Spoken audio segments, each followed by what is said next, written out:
Next from Chicago, we attend a panel at the annual meeting of the Illinois Association of School Boards titled Turning the Corner from the 2014 Elections. The panel, including former Governor Jim Edgar and political science professors Dick Simpson and Jim Nowlan, discussed the 2014 election results and their effects on Illinois education, as well as other legislative and budget issues affecting Illinois school districts. This runs about 1 hour and 15 minutes. Thank you. Thank you. It's indeed my pleasure to be here. Some people were talking that we're going to have to stand. I've heard the first speaker, and I'm not sure you really want to stand. It may not be worth it. If you can find another place to go sit the other two now, it'll be worth it. But I've heard this speech before. I want to, and I don't claim to be an education expert. I'm going to give you a little bit of what I think the election meant. Maybe not as much detail as education, just a broader view. First, I don't think anyone should have been surprised with the outcome. The fact Republicans did well nationwide, I don't think means we've seen a major shift to the Republican Party. What we've seen is what always happens in history. The off-year election of the second term of a president, his party always does lousy. It's not limited to Barack Obama. In my lifetime, probably the two of the most popular presidents were Dwight David Eisenhower and Ronald Reagan, and their party both got thumped in that off-year election, and everybody said both Ike and Reagan were lame ducks, and nothing's going to happen. 2 years later, in the case of President Reagan, we went against history and we elected a president of the same party, George Bush the elder.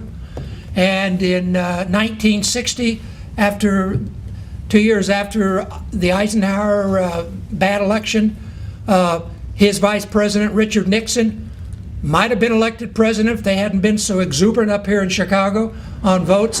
Some of you old enough to remember that was one of the closest races in American history, and Illinois was the crucial state. We're still counting that one. Yeah, that's right. I think there's still some ballots floating around in the Chicago River. But so, again, it shouldn't have been a surprise. And here in Illinois, I know a lot of people were surprised that Bruce Rauner won. I was not, because, again, it was going to be a Republican year. Pat Quinn's approval numbers were terrible. You said, well, they were 4 years before. But Bruce Rauner was, as opposed to Bo Brady, perceived as a social moderate. And that's the key for a Republican to be able to win in Illinois, to be a social moderate, be a fiscal conservative, but has to be a social moderate. And I think there are other factors, but I think, again, I was not surprised with his victory. Now, while I wasn't surprised with his victory, and I think at the federal level, and I don't claim to be an expert on the federal government, I don't think you're going to see a huge change. True, the Republicans control the Senate, but you still need 60 votes in the Senate to do anything. The Democrats didn't have it, the Republicans aren't going to have it. I think they're going to continue to muddle along at the federal level to some extent. But at the state level, the election made a huge difference. Because for the first time in now more than 12 years, we are back to a two-party system in Illinois. Now, some may say, well, just one, yes, the governor. By having the governor, the Republican Party is now back at the table. We've ended 12 years of one-party rule. We now go back to what Illinois usually had, bipartisan rule. Now, I think that's very significant, and I think it's very good. Because my experience in government in Springfield has been when it's bipartisan, you have two parties that have to work together, you get better public policy. Now that may not work at the federal level, but I think at the state level, historically, that has worked, and I hope it will work in the next 4 years. The two parties mean to do anything really meaningful, and there are a lot of tough things that are going to have to be dealt with if we're going to solve the problems. If you have both parties providing votes, it's very easy, it's easier, I think, to do the tough things. When one party is trying to do everything themselves, you often don't have the really significant changes that need to be made, because those are difficult. But with a Republican governor, Democratic legislature, they're going to have to work together. Now, some think that the Democrats have a supermajority that really they'll run everything. I don't think that supermajority will mean that much. Again, my experience has been that it's really hard to get all of one party to agree on anything, but particularly if it's a very tough issue and you're trying to override a governor. Governors have, in Illinois, many powers and many ways to persuade legislators. Legislators have a tendency at times to go for walks on crucial votes. So again, I don't think you're going to see the Democrats ram through everything they want and then override the Governor Rauner's veto if he vetoes it. I think what you're going to see, what we're going to need to see, hopefully see, is the governor and the Democrats sitting down, which means the Republican legislators sitting down with the Democratic legislators and trying to come up with a compromise. And again, my experience has been a compromise often is the best public policy, because a compromise represents points of views of all types in the state. And this is a very diverse state. I tell you, after running statewide 4 times, this is an extremely diverse state and a large state. All different kinds of points of view. And I really believe the best public policy comes when you have all those points of view at the table and they find some common ground. My experience in the 90s when we had a similar situation, the state had some real serious problems. Republican governor, myself, dealing with a Democratic legislature.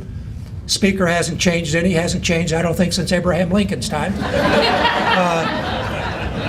Mike Madigan, you go through a little bit of a, we're going to show you, but eventually we were able to sit down after we established some trust and come up with some compromises.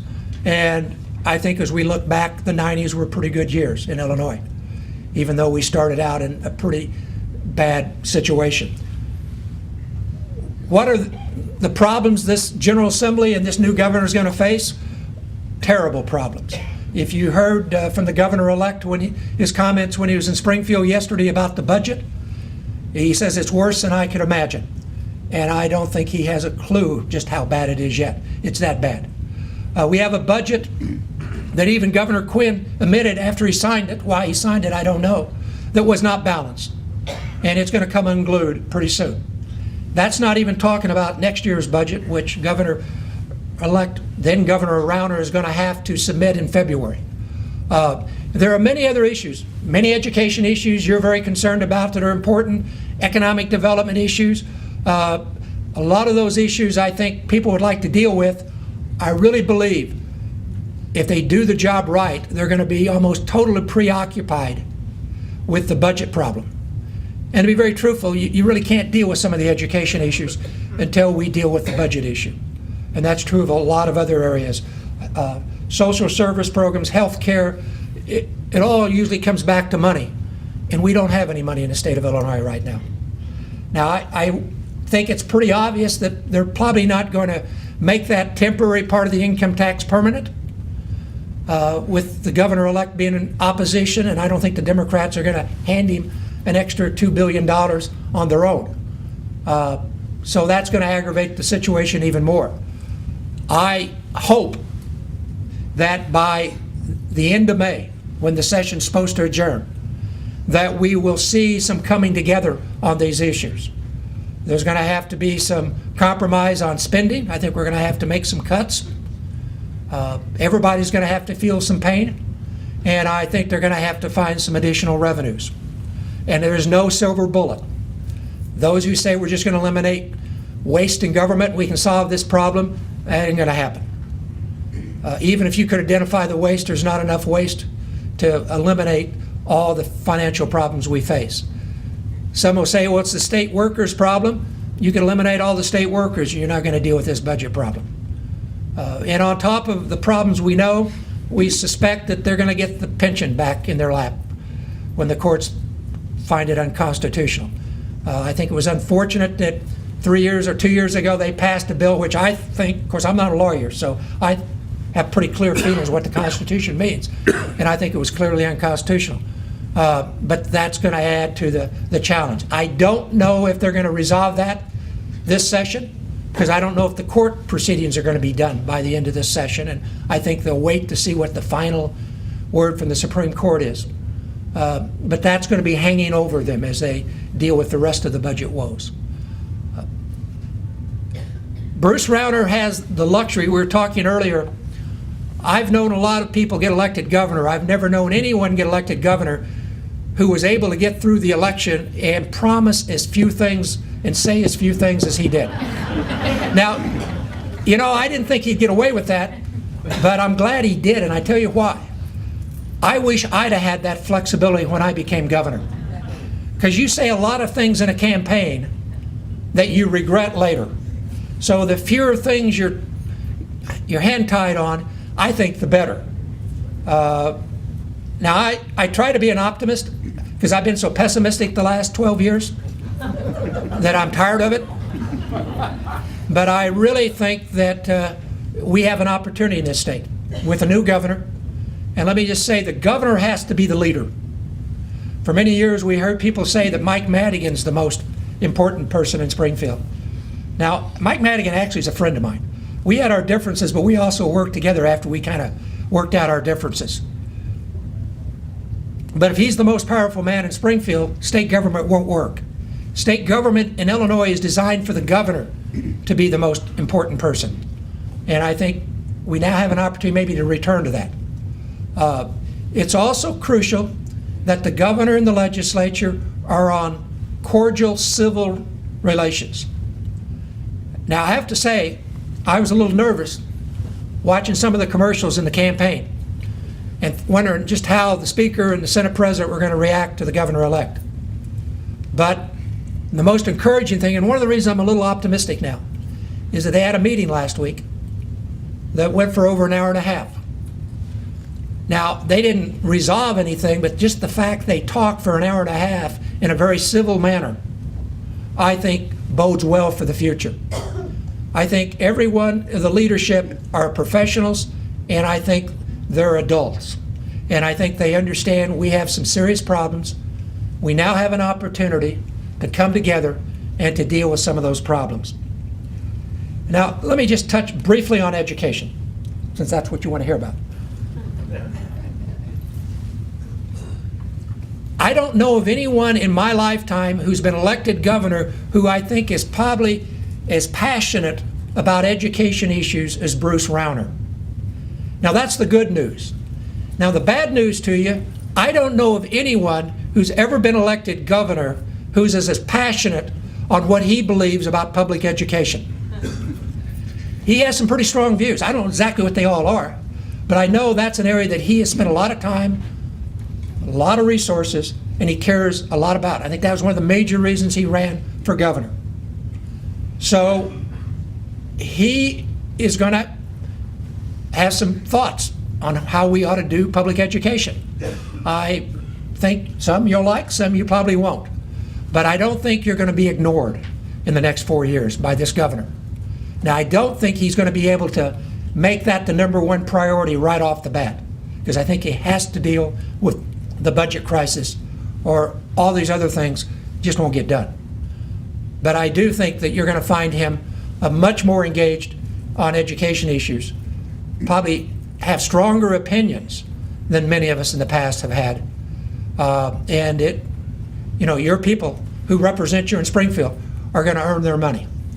Not that they haven't earned it in the past, but they're going to earn it, I think, the next 4 years. But that's good. You will definitely be in the discussions. One of the issues that is already in the news is Senate Bill 16 dealing with the school aid formula. Something that I've told people who come into the education field and they all want to go, we got to do something about that formula. I said, that is the most difficult thing to deal with in education, and maybe the most difficult thing to deal with in state government. Because when you start tinkering with the formula, you have winners and losers. And with Senate Bill 16s, there's some winners and losers. Now, I personally think the time has come when we need to review the school aid formula. It's been 20 years since when I was governor, the last time we really kind of had a major overhaul, and I think it's a little bit out of kilter. Now, I say that as someone who came out of public schools in downstate Illinois, a basically poorer school district than most, and I probably have a little bias, thinking we ought to look at that formula again and go back to do what I think it's intended to do. Some of you here will make good cases why we shouldn't do that. That will be a major issue. I don't know if that'll be resolved this session. That's not necessarily a partisan issue, though it got to be in the campaign. It's much more of a geographic issue, which sometimes a lot tougher issue to deal with. But I personally think it's something that needs to be looked at, hopefully dealt with, but I don't know if it will happen. The whole things with pensions, which affects you folks as much as state government, again, I don't know if that will be resolved. I'll be surprised if it's resolved this session, because I think they'll still be waiting for the final word from the Supreme Court. Let me go back to the budget. Whatever they do on the budget, and I think it will take cuts and take additional revenues, two of the most unpopular things to do in government, cut programs and raise taxes. But I don't think it's going to get resolved this year. What they have to do this year is put into place a plan and stick with it for several years. And that is the most difficult thing for elected officials to do. That basically means say no for a long time. That means you got to not create new programs. You got to stick with the fiscal discipline that hopefully is put into place this year, but I think is going to have to stay in place for several years. So I guess the bad news is this isn't going to be easy to fix, and it's going to affect everyone, and it's going to take time. But the good news is I really feel we now have the opportunity to begin that journey. And that's a journey we have to start this session, and I hope by the time they adjourn in May, or they might go over a few days, but once they're done, we can see that they've put into place something to deal with our fiscal problems and also demonstrate that Republicans and Democrats, as we have in the past, can in the future work together to make Illinois a state we're proud to call our home. Thank you very much.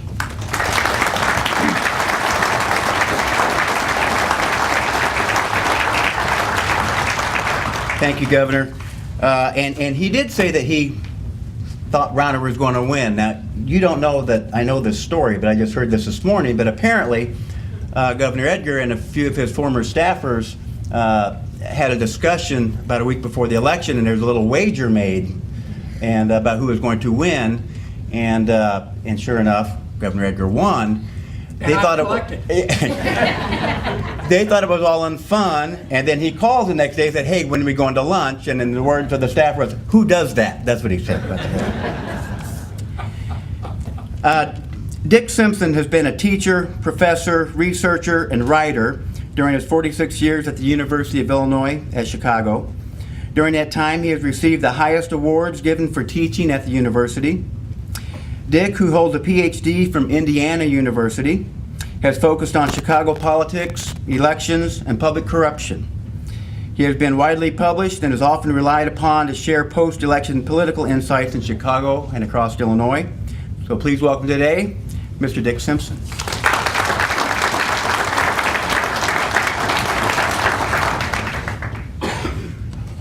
Well, I'm sure all of you are just really sorry to see all the ads go away that you got to see during the election. Of course, in Chicago, we're sort of lucky we already have the ads for the next election, and that's really the important election because that's when a lot of you get elected or your colleagues do on the school boards throughout the state. This was the most expensive non-presidential off-year election in the history of Illinois. As you know, there was more than $100 million spent on the governor's race. If you weren't watching closely in the contested congressional seats, particularly in the suburban area, candidates for Congress were spending more than $4 million each to win their seats. But there is a reverse side to that.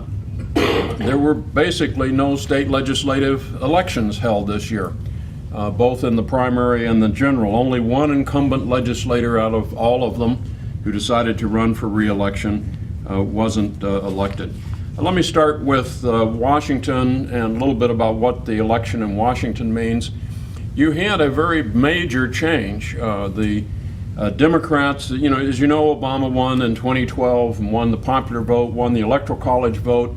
The Democrats won Senate seats that they weren't expected to win in that year, and they ended up with 55 senators controlling the U.S. Senate.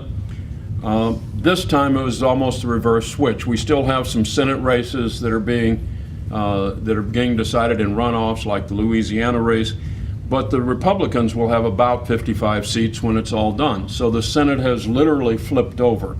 In the House of Representatives, it's just more of the same. There are now more Republicans than there were before in the House. That margin is so large that it can't be overcome, with just a handful of people deserting the party on a particular vote.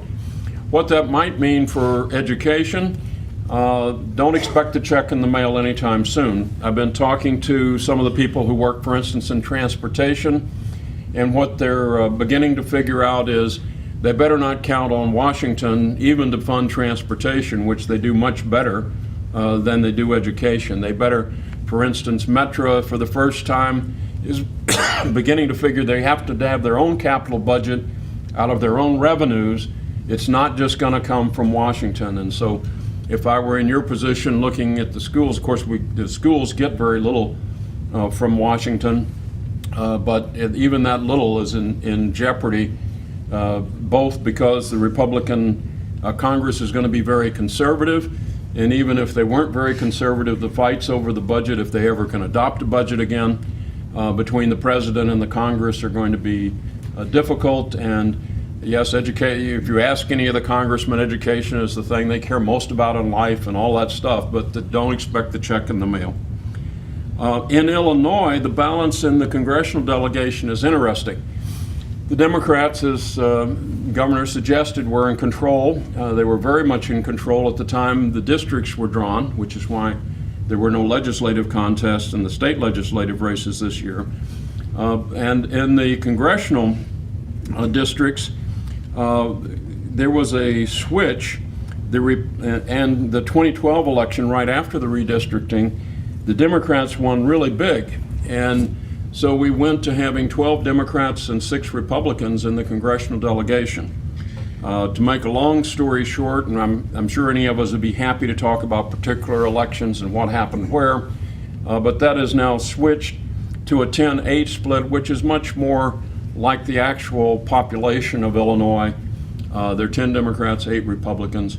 A number of the seats where the Democrats had won got turned back again to the Republicans in very close races, spending a huge amount of money to do so. Now at the state level, the Republicans won 2 key statewide races, including the governor, which has already been talked about, and Judy Bart Topinka, who must go back to before even Mike Madigan, it seems, in Springfield. She's been there forever in one capacity or another. In any case, she was successful and was reelected in this particular race. To put the matter simply, the old state legislature you knew last year or still know today, is the new state legislature you will know next year.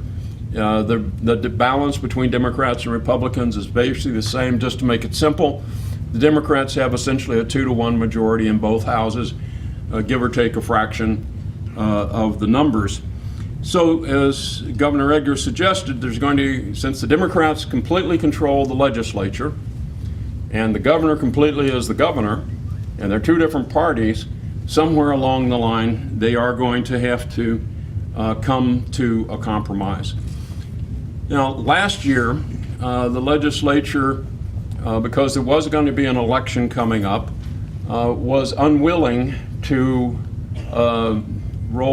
keep the income tax increase that had been adopted. They were hoping that they'd be able, in the lame duck session, to be able to do the income tax. All of you, not in your private capacity, but in your school board capacity, would probably hope that the income tax would be kept, because as Governor Edgar indicated, we have a structural deficit in the state of about $7 billion. That is, we spend $7 billion more than we actually take in revenue. And when the total income tax is factored in for a full year, it would be another $4 billion. So we'd be back to the good old days when we have anywhere between $11 and a $13 billion debt in the state, and that isn't good for funding anything, much less funding education. But the Democrats backed away, and now they're saying, well, we might think about keeping the income tax if Governor Rauner would ask us to do that. So there would have to be Republican blame as well as Democratic blame for keeping the tax the same. You'll get to see that play out, but it's not looking very hopeful. The best we could probably hope for is they would come to a compromise where they would say, well, we will roll back the income tax, but we'll do it gradually over the 4 years rather than doing it in a single bite this year. The pension reform issue, I think Governor Edgar is right, and that's what Governor Rauner has suggested, Governor-elect Rauner. We'll have to wait until the courts say that what they did was illegal and unconstitutional, but they hope the court will give them enough guidelines to solve the problem. One side that hasn't been discussed in, sort of the newspaper chat about the pensions is one thing that has been carefully considered is getting you to pay for the pensions instead of the state to pay for the pensions. Same thing at the State University, the University of Illinois, where I am. The state we really aren't a state university. We happen to be a university that's in the state of Illinois. The state of Illinois used to pay roughly 48% of the costs of educating the students. Now they pay less than 15%. They do give us $300 or some odd million, which is nice, but our pension debt is $600 million. So the state has two ways they can hit us. They can either cut us $100 million or so in the next year's appropriation to try and balance the budget, and then just work the numbers for yourself in your own district as to how it works out for you. Or they could give us the full amount of money and say, well, you'll fund $100 million or $200 million of the pension. Either way, we come up however many millions short. And that's probably the big issue that we face, you as in school districts and us at the university, is that one way or the other we could get squeezed. However, whatever lipstick they put on the pig in Springfield, it's still going to mean not money for what we do in education. So my friends in the transportation side who say we better figure out how to fund a lot of things ourselves and not count on not only the national government but the state government to be shoveling money so we can do what we think we need to do, that is a serious kind of problem. I like particularly Comptroller Topeka's solution to what her suggestion was. She called this, if we don't have the income tax stay at the same level, the state will have a fiscal heart attack. And so I would think we better start taking the right meds because this is very likely to occur. Now, beyond these matters of the structural deficit and the pension crisis, which are undoubtedly the most important, I wanted to cover a few other items that are not normally talked about. First of all, some important experiments that were in this election that had not been before that I think are important to maintain, and then a specific education policy that's coming up in Springfield. So beyond the election fraud that we saw in this last election with the robocalls here in Cook County, the positive things that happened in the election is this the first election in Illinois history in which you could register to vote or change your registration online. And particularly for the students, you could also register as a 17-year-old as long as you were going to be 18 by the time of the November election. All of those changes made it much easier to register new young voters particularly. It made it easier for everybody, but with the computer generation that all our students are, it did increase the voter registration. The other thing that happened is that early voting was extended. It went from October 20th to November 2nd, so there were more days of early voting, more places, and more than 500,000 people voted early. In addition, the mail-in ballot, what we used to call absentee voting, increased. In Cook County, outside of the city of Chicago, 25% of the voters voted either early or voted by mail-in. That suggests to me if we want people to participate in the democracy, we really have to continue to make it easy. And a number of these items are set to sunset They were only put in as an experiment. That's one thing that we ought to try and make permanent. In general, it is an important way to correct government. It's an important correction for corruption. It allows for a fuller involvement of the public if at least they're involved in the electoral process. Now, in terms of the specific issue I wanted to mention, not many people have paid attention, but the Task Force on Civic Education issued a very important report and held 4 hearings and then had internet comment. They made 4 recommendations. We should be required to teach civics in the state of Illinois. As you know, we're not. Social studies teachers should be required to know social studies. They should have a certificate like you would if you taught any other subject in any of the schools. Social studies teachers ought to have continuing education if they're going to be teaching that, and we ought to have service learning requirements in middle school and high school. There was a pushback, particularly from the technical schools who didn't want to have to do any of that. Most of the public schools were pretty much on board, at least as far as the testimony in these hearings. So I think it's an important issue to actually have happen. I think it's important, and I see it at the other end at the university, where we try and reintroduce civic engagement and civic education through a variety of programs. The thing that's most interesting is we actually know what works. I've published a book called Teaching Civic Engagement for the American Political Science Association. We have what's usually called evidence-based, what really works, it's carefully assessed and all of that. So it's not like we have to shoot in the dark when we're trying to deal with civic education. The one thing I do know, if you do not have any civic education, you're not likely to get it other ways for the majority of students. And so that's an issue which I think is important. That bill will be, the task force proposals will be coming up in legislation in the new session.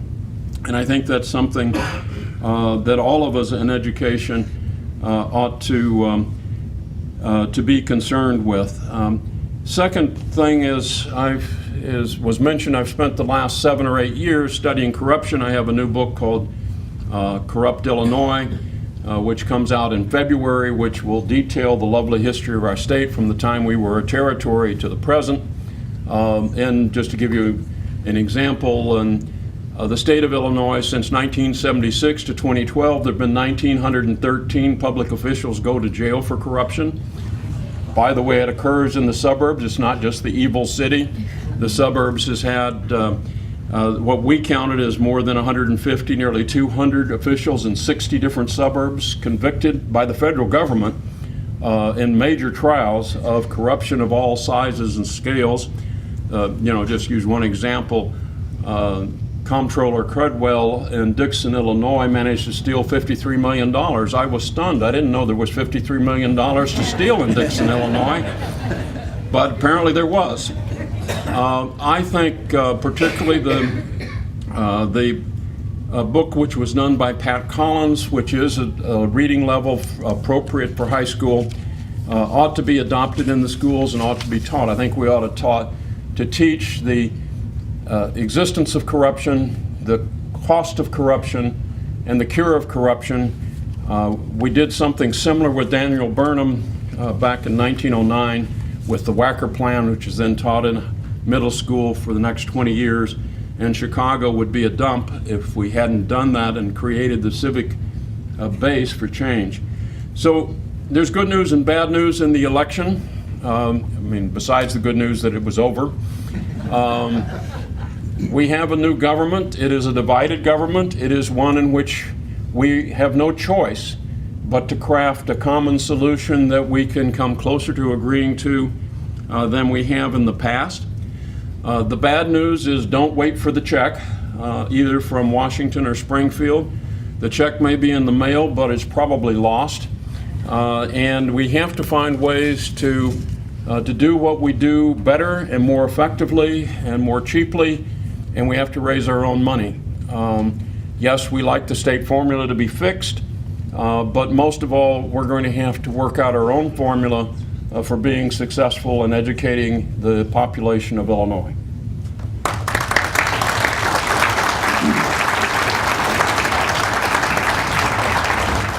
Thank you, Dick. Jim Nowlan has served as a state representative, author, and senior fellow at the University of Illinois.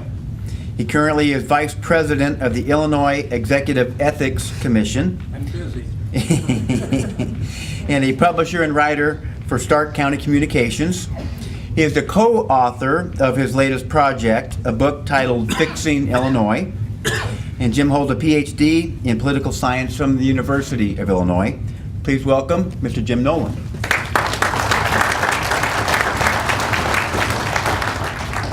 I'm delighted that Governor Edgar drew such a great crowd today, but I want you to know I can also draw a crowd. When I was the invisible candidate for lieutenant governor back in 1972, I tried to reach out to audiences however I could, and I was once at a tavern in the tiny village of Lafayette, and we held our dinner meeting at a tavern on the square at a table for 8. But after the meeting, the president of the club complimented me by saying it was the best turnout they'd had all year.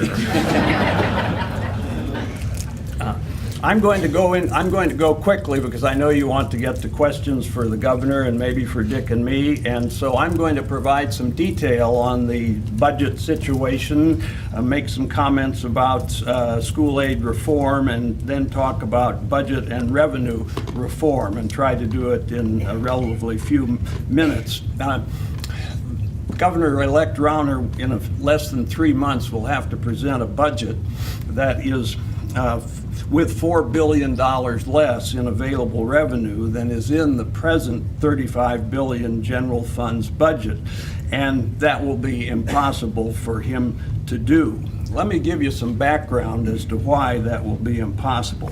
State government has already been trimming some of its operating expenses. For example, state government employment fell from 87,000 persons in 2002 to 64,000 people this past year, more than a quarter of the workforce. And according to the Civic Federation of Chicago, major people services agencies all had significantly less money in 2015 than they had in 2011. Human services down 5%, education down 12%, higher education down 7%, children's services down 7%. The major culprits of increased spending, as has been mentioned by the previous speakers, are Medicaid, the federal state program of health care for low-income persons, pensions, and employee health care. Nobody has figured out how to tame the beast of Medicaid, which now costs Illinois more than $20 billion a year, about half of which is state money and half of which comes from the federal government. While the people services were being cut in other areas, as I just noted, Medicaid spending from 2011 to 2015 was up 22%. And there is no plausible policy in place to constrain that spending significantly in future years. Pension costs have increased from about $2 billion a year in the early 2000s to $7 billion a year in this present budget in order to fulfill some of the hole left in the $100 billion of unfunded liabilities. And for example, in contrast, the Wisconsin pension system, which is the same size as Illinois because it covers local government employees as well as state government employees, is fully funded. And they spend less than $1 billion a year to provide for the normal cost of the annual increases in their pension liabilities.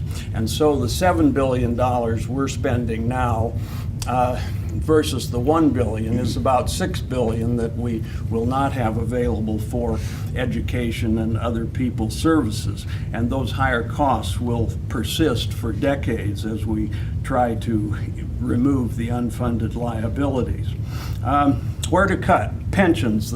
As Governor Edgar and Professor Simpson have suggested, the state Supreme Court will probably not allow a modest reduction in payments enacted by the legislature in 2013. Rauner could propose to put new employees in a 401k plan instead of defined benefits pensions, but that won't have any impact on pension costs for years. Indeed, state pension costs may go up in Rauner's first budget because the systems have lowered their forecasts for investment income, and that reduction in projected income will have to be made up by state taxpayers. Medicaid, we could continue the program of scrubbing the rolls of people who are no longer eligible for Medicaid because they have higher incomes or live out of state and are freeloading. But offsetting that reduction is an increase in the number of persons who had previously been eligible for Medicaid and were spurred to sign up by the publicity surrounding Obamacare. Cut out waste and corruption in government. As Governor Edgar has noted, unfortunately, there isn't enough to cut to make a big difference. Only 14% of the total state budget goes for general government, which pays for operating the day-to-day services of our government and which budgeteers focus on when they're scouring for waste in our state government. What I'm saying is it's going to be tough to cut the budget big time. And so we look at the possibilities of revenue reform. Illinois has a narrow tax base. The rates are high, but the yield is relatively low. For example, over the years, we've taken groceries and retirement income out of the sales and income tax bases. There are scores of exemptions from the sales tax that escape taxation. If we put all of the exemptions and credits back into the tax base and taxed a wide array of services, the state could generate almost $12 billion more in revenue and thus reduce the individual income tax from 5% to 2% if we wanted to keep the revenue about where it is.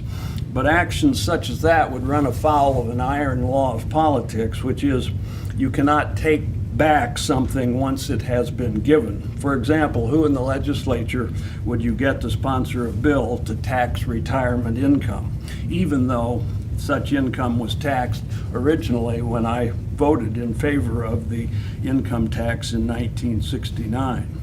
So Governor Rauner will have to get the state to think long term, and I'm glad he has Governor Edgar's experience in that regard, because the governor has great value to add to the Rauner operation if Governor Rauner is willing to take advantage of that. I think Governor Rauner will have to get the state to think long term. Our fiscal problems have been percolating for decades. They won't be solved in a year or two. And I would recommend that he create a high-powered blue ribbon commission to look at both budget spending and revenue and report back to him that the situation is even worse than he suspected, which it is. And the task force could then recommend a 10-year plan to set things straight. Unfortunately, Illinois does no long-term planning, and we need to begin thinking long-term. A couple of quick comments, and I'll close. School aid reform will not happen until there's more revenue for education because of the winners and losers problem. Legislators are afraid to offend those of you whose districts would be losers in such proposals as Senate Bill 16. And so until a proposal can come forward that holds harmless every district other than those who would be winners, I don't see anything happening in terms of school aid reform. And I don't see a lot of additional revenue coming forth in the coming couple of years. I'm afraid that even this high-powered budget and revenue commission that I'm suggesting would make recommendations to broaden the tax base and thus increase revenues, and at the same time maybe reduce rates a little bit. I doubt that it will be successful because we live in a political world in which running for re-election is more important than making good public policy. People are afraid to lose office, and so I'm not so optimistic as Governor Edgar is. I'll close with that and turn it over for questions, Ben. So the floor is open for questions. Yes, sir. Can or will the governor-elect look at Wisconsin and Indiana and the way those Republican governors have governed?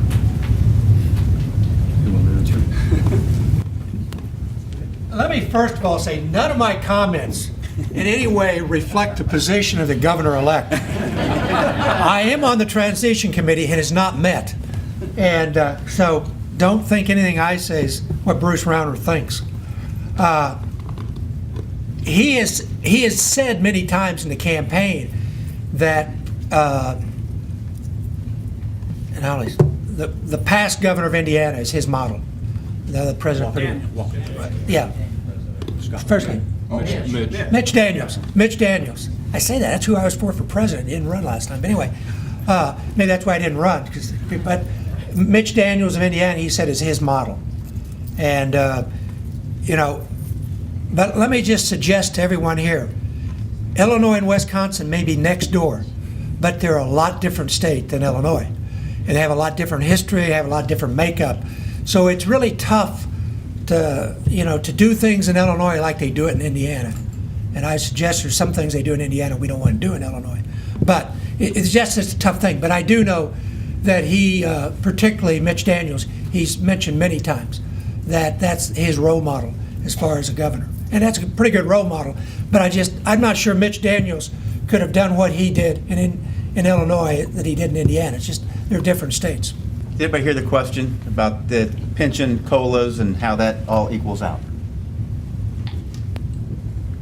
Well, hazarding to guess what the Supreme Court is going to say, they ain't going to let you cut the COLA.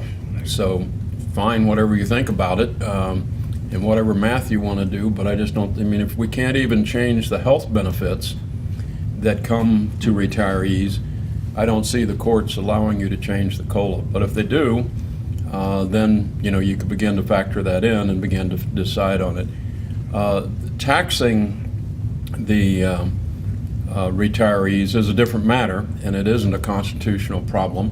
It's a political problem. As the old Mayor Daley used to say to me once in a while, "You ain't got the votes, kid." So if you got the votes and you want to make all the retirees in the state mad at you, then yes, you could. And you can make a perfectly reasonable change. It would be much easier if, in fact, people like myself and the rest of our panel that are in the state system of pensions, if we could keep our Social Security. I'm actually being paid by the Social Security to work rather than to retire, which is exactly opposite of the idea. Once I retire, they will take away all my Social Security benefits. So what's the logic of me retiring? Fortunately, I don't, operate on whether to retire or not based on those kinds of thinking. But if you could make a swap with the non-functioning federal government to the non-functioning state government, and you could get Social Security benefits for the retirees, you might well be able to then say, well, it's fair to tax retirees. You could also structure it probably and get by with it. Portland Pichard was just in the news with his $200,000 pension. You could conceivably say, well, we'll tax only the pensions that are above $100,000 or above $50,000, some number. Because surprising, as probably most of you know, the average state pension that retirees are getting runs from 10 to 1,000 in some employment pools to 50,000. Very few are getting anything even approaching 50,000 in retirement benefits. So it's not an easy problem to try and, on the back of the retirees, fix the pension problem that they didn't create, because they did pay their share of the pension all these years. It was the dereliction of the state government that the state didn't put in the money when it could have gotten a reasonable return, and at least we might still have a pension gap, but we wouldn't have a $100 billion pension gap. And Dick was absolutely right. The conversations in the Capitol the last couple of years when it talked about pensions and what you can do, and it talked about revenue, and when it was brought up, should we tax retirement revenue, then the question was exactly that. Well, a lot of those people aren't receiving a lot of money. We need to means test that. So the question is, where do you draw the line? And then, to try to upset fewer people, you draw that line higher, and then they looked at it and said, now that doesn't bring in much money, much revenue to the state at all. It's not even worth the hassle, and it just kind of fell by the wayside. Again, the question was, will Governor-elect Rauner look at the number of taxing bodies in the state? I think he said something during the campaign about that was one of the things he wanted to look at. One of the things that, again, listening to what Governor Rauner said after the election, he was down in Springfield right afterwards, and a couple other times I've heard him talk. He's been pretty clear that he knows that he needs to be open to about anything. He even kind of, I'm not sure exactly on the income tax you can completely pin him down. But what I think he said, that he wants to work with the legislature to figure out how to solve these problems. And I would think that would be one of the things they would look at. Now again, it goes back to, and I bet the original Mayor Daley probably said a few more things to you when you, as one of the, yeah. I always wondered what he said to you, but yeah. But you cleaned it up pretty good, I think. But it's kind of going back to what Mayor Daley said. You don't have the votes. And one of the things, and there's been talk, in schools, there's been talk about school consolidation, all these things over the years. That, again, is one of the most difficult things to get done in Springfield. There's no harmless you can do on consolidation. And so if I was recommending to the governor, I would say, look at everything, but then not only figure out how much it raises, but how much is it going to cost you to get it passed? Because you only have so many chips, and you've got to prioritize. There's no reason to tilt at a windmill. And government consolidation and eliminating a lot of and we have way too many units of government, that's going to take a lot of effort. And I'm not sure the savings will equate to that. Now, maybe, you figure out ways, okay, we're going to give you money, but we'll give you more money if you guys get together. I think they've already tried to do that to some extent, and it's had some mixed results. But again, I don't think that one will probably be something they'd pass in January or February. But I do hope, and again, I'm trying to be optimistic. Usually Jim's more optimistic than I am. But I think there'll be a lot of things I think they'll look at. And then toward the end of May, they'll figure out what can they come up with the votes on both sides to pass. And does it come close to filling the hole they're trying to fill? And as I said, they're not going to, as everybody here said, we're not going to fill it all in 1 year. It's going to take a while. But I think that anything's possible to some extent. Much more, again, in many ways, the fact that he didn't say any more than he said specifically in this campaign gives him a lot more leeway. And I think once he looks at the books, once he gets there and realizes just how dire the situation is, he'll be thankful he has that flexibility.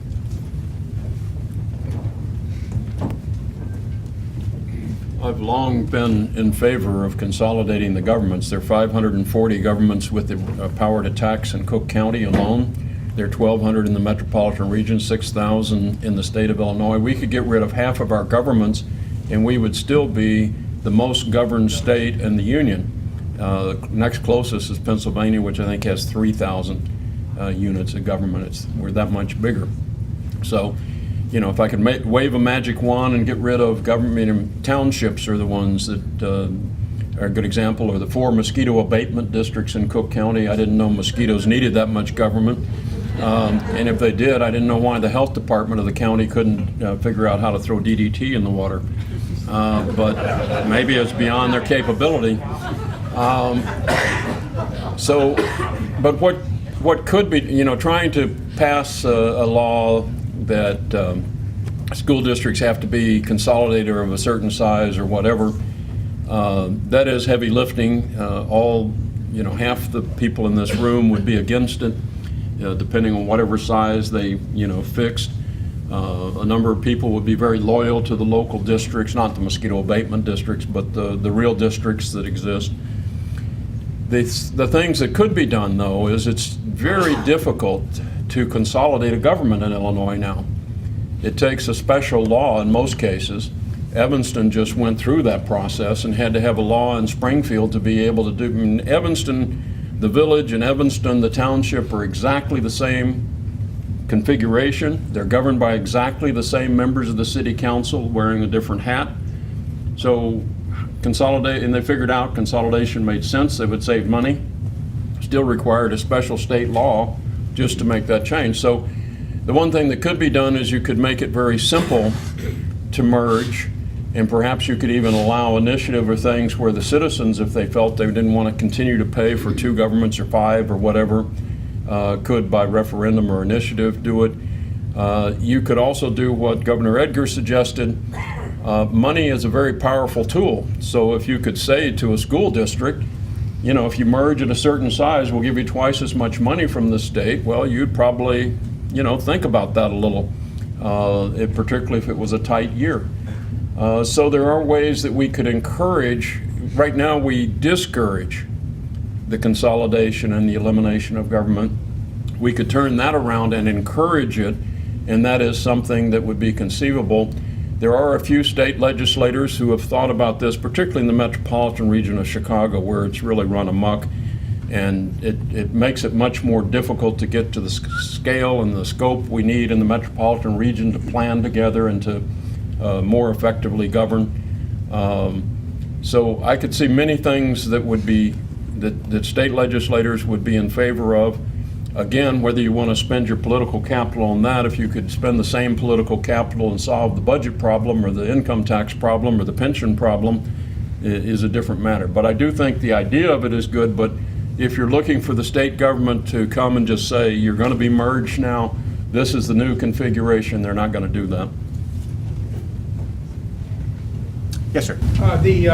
When we talk about this revenue side, expense side, on the revenue side, particularly like Senate Bill 16, as it does with the collar counties around Chicago, the limitation of the property tax limitation comes into play, and you cannot increase local property tax above and beyond. Do you feel that limitation will continue, or can it continue to effectively fund education?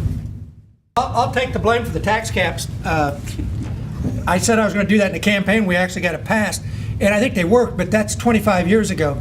And it's like the formula. I think there needs to be updates, and they need to take a look. And I think, again, it's a tough thing to get legislators to vote for something that somebody's going to say in a commercial when they run next time, or a mailer, that they did something that resulted in raising property taxes. So, but I would think that you know, it's a realistic thing, or it's a reasonable thing to consider. From what I have heard on Senate Bill 16, there's no way Senate Bill 16 is going to pass the way it is right now, if it ever passes. And Jim's right, it's really hard to do a change in the school aid formula when you don't have a hold harmless, and the money, it could be a big issue. But you know, that's one of the things I think could come into that discussion in the House about trying to make it a little easier for those maybe who do lose to make it up, or to be able to govern themselves a little more without the restrictions. I'll tell you one little story about this is on the property tax caps, just so you know what happened. I say this in the campaign, people, suburbs particularly, complain about property taxes, so I make this proposal. Everybody says, fine, it won't happen. I get in office, and I have a Democratic legislature who says, no way, we're going to do property tax caps. Just forget it. And I kept badgering them. And well, I went to some of the education groups and said, we ought to talk, you know, because my proposal said, and I never put a thing in that I knew I was going to have to compromise, and I put in my final compromise. It's like my budget. I always came in low on the revenue estimates because I knew the legislators were always going to raise it.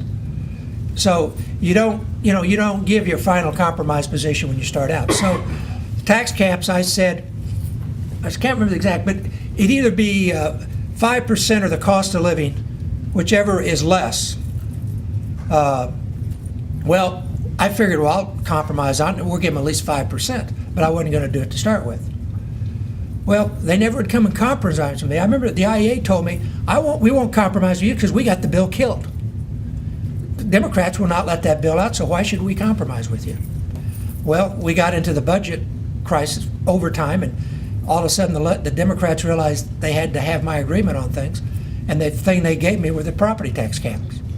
They said, we'll give you that if you agree on something else. And we got the property tax cap in the most extreme form. I never dreamed we'd have it that way. I thought it'd be a lot more flexible. Now, what's happened since then, though, cost of living has been the problem. It's not been the 5%, and so it needs to be looked at again and needs to be brought up to date. And I think probably needs to be made a little more realistic. But you actually got stuck with a lot worse property tax caps because, and I don't know where the school board association was. I can't remember. I just remember the I remember Kenny Bruce. He said, I don't need to compromise with you. We got that bill killed. And all of a sudden, popped out like that, and we didn't have time, and we weren't going to take time to amend it. We just passed it. And so it's one of the reasons why you always want to keep an eye on what's going on in Springfield. And you always want to be prepared that you might think you have something bottled up, or you might think you know how things are going to turn out, but until it's done, it's not done. And that means signed by the governor and the Supreme Court's ruled on it, I mean, to really be sure. So just continue to be very attentive to what goes on. Do you want to? For 20 years that's happened too, every time we would go to the legislature, especially Speaker Madigan's office, and try to get a little relief from the property tax cap. Now, he did stop using your name, but Republicans wanted it, they got it, and that has been that way the whole time. The other point on the PTEL issue, you have the issue of the limit on your property taxes, and then you have another issue of how that affects your school funding formula. So generally what happens is when they do your funding formula, they say, what are your available local resources? Here's your EAB.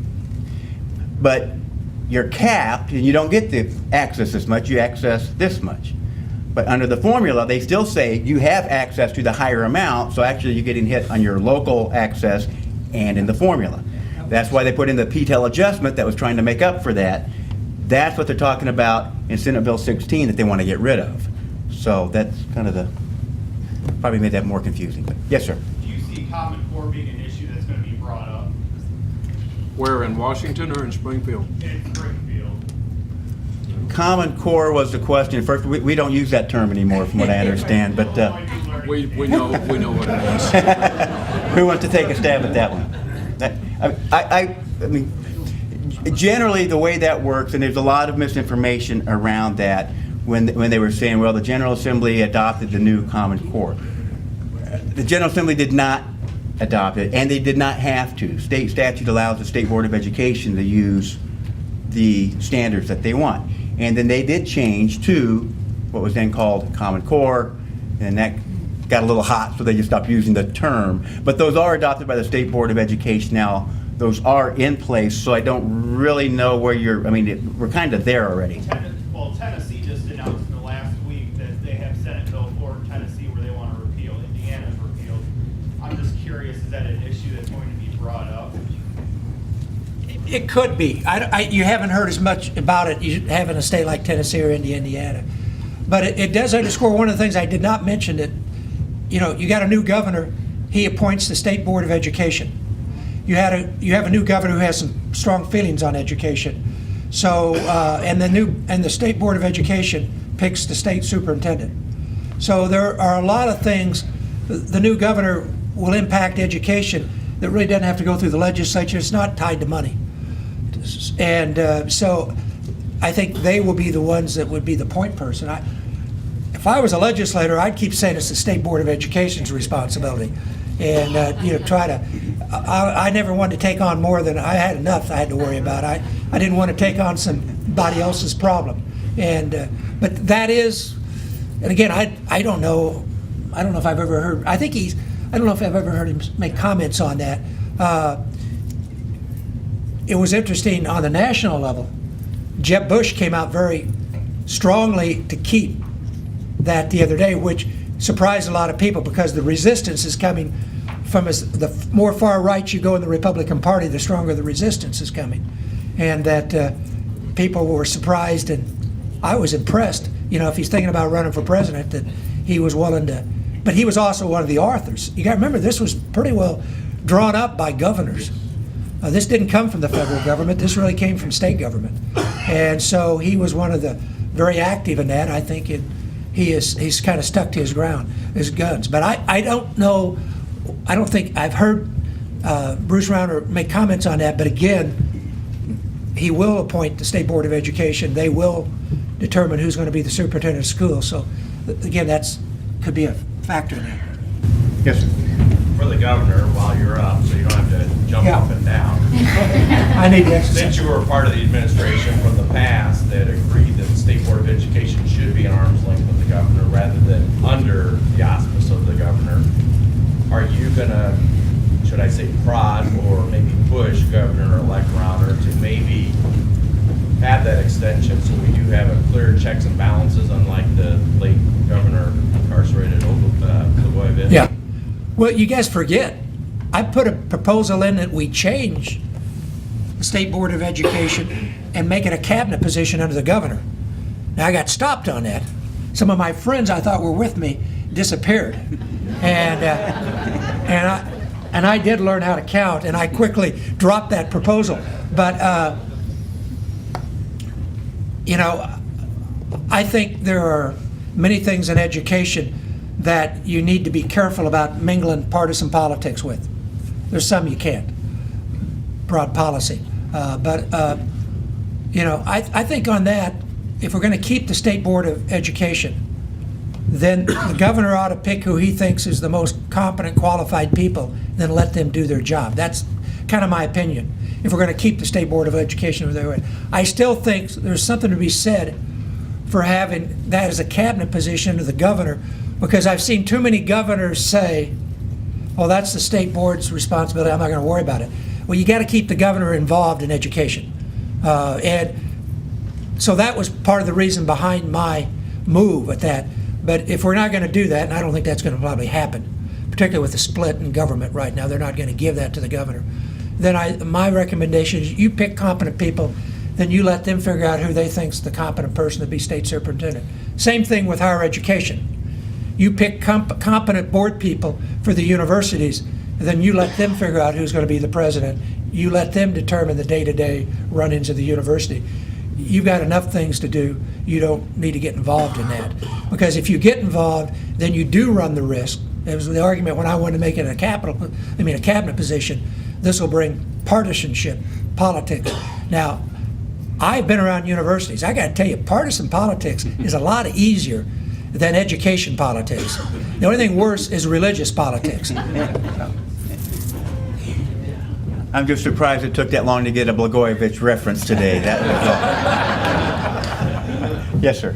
Is there, some people have talked about having extra piece of budget. Is there any chance that the 89% proration is going to hold or in the next funding? The question was on the budget and the 89% proration of state aid, and how long are we going to keep seeing that?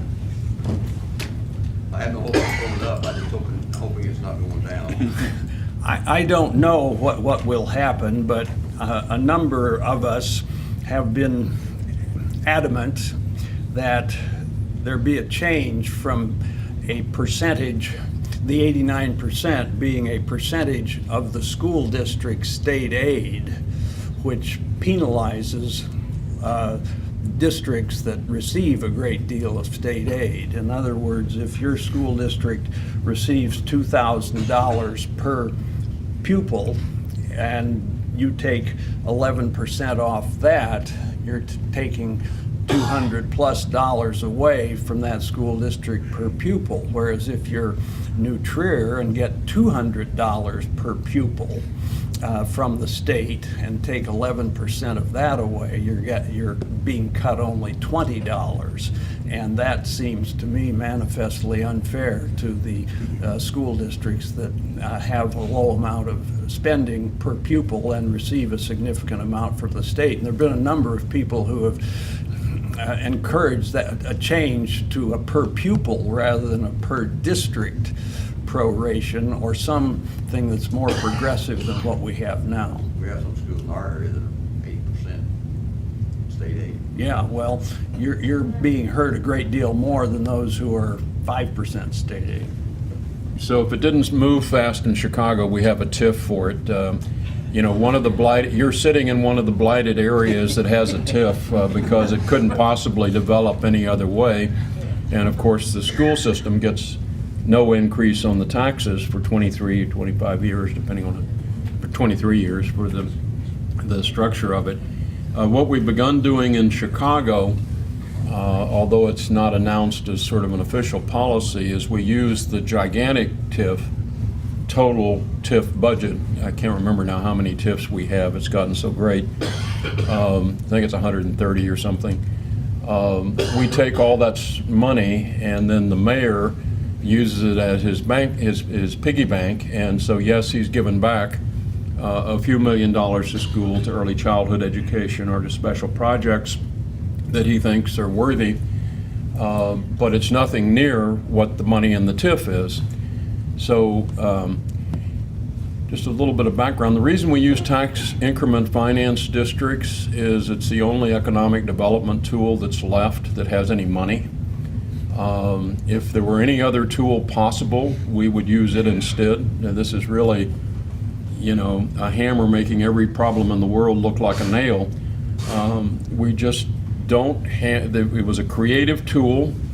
It certainly, when used correctly, is a good tool, but it does take away the money from school districts, but not only school districts, park districts, and every other district that depends on the property tax base. Everyone knows there are all kinds of problems with the property tax, but there are no proposals in Springfield or anywhere else to fix that.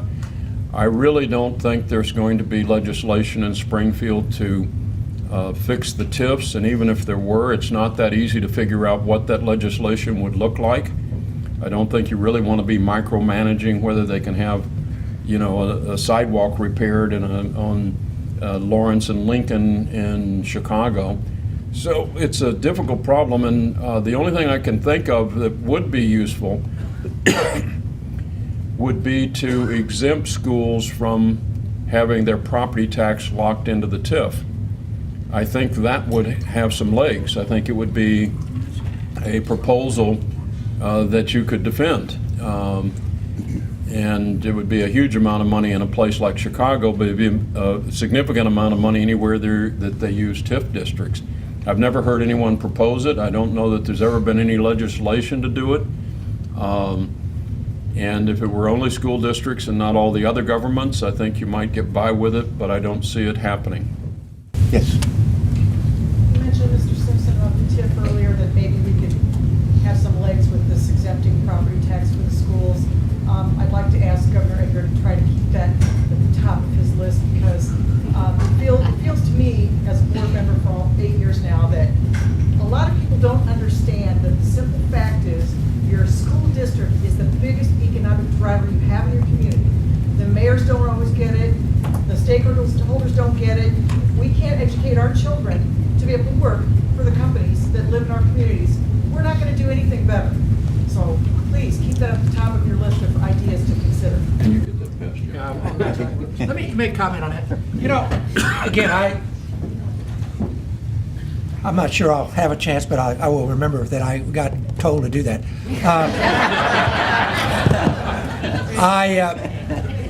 One of the things I think in the Rauner administration, if he gets time, I mean, his two priorities are education and economic development. So I would expect that in that economic development, they're going to take a fresh look at how do we entice new businesses and economic growth in our state. So I would think the possibility you could maybe get some alternatives to the TIFs and whatever. But I also will tell you, it's always, once something's on the books, it's really hard to get it off the books. So that's why you always want to fight as hard as you can before they pass it. Let me, and I hate to do this, and I hope we can have another comment, but this state has huge money problems. And they haven't begun to really deal with it yet. And you're already frustrated by what you don't get from the state. I fear that in 6 months, you're going to look back on these as the good old days, if we really get down to it. I don't know how many of you have had late payments. Well, they got a little better right before the election. I suggest they may get a lot worse again. The election's over. I just, again, for many, many years, this state has spent money like we're a large industrial state, but we've taxed our state like we're a southern state. And the day of reckoning has finally come. And it's not your fault. It's maybe one person's fault. It's all our faults together. But we have tried to run a Cadillac, but we're only paying for a Chevy for a long, long time in this state. And I think the chickens are coming home to roost. And I wish I could tell you that this is all going to get solved pretty easily. It's not. And I was hearing when you talked about 89%, because one of the things yesterday, I'm involved with Advance Illinois, and we gave the report. We now have 50% of the students in public schools come from low-income families. First time that's ever been. And that just adds to the problems you have. That 89%, again, that might be the good old days. Because I just don't know how they're going to deal with all this stuff. Even if they get up the courage to raise some of the taxes, and that takes courage, I'm still not sure that's going to be enough.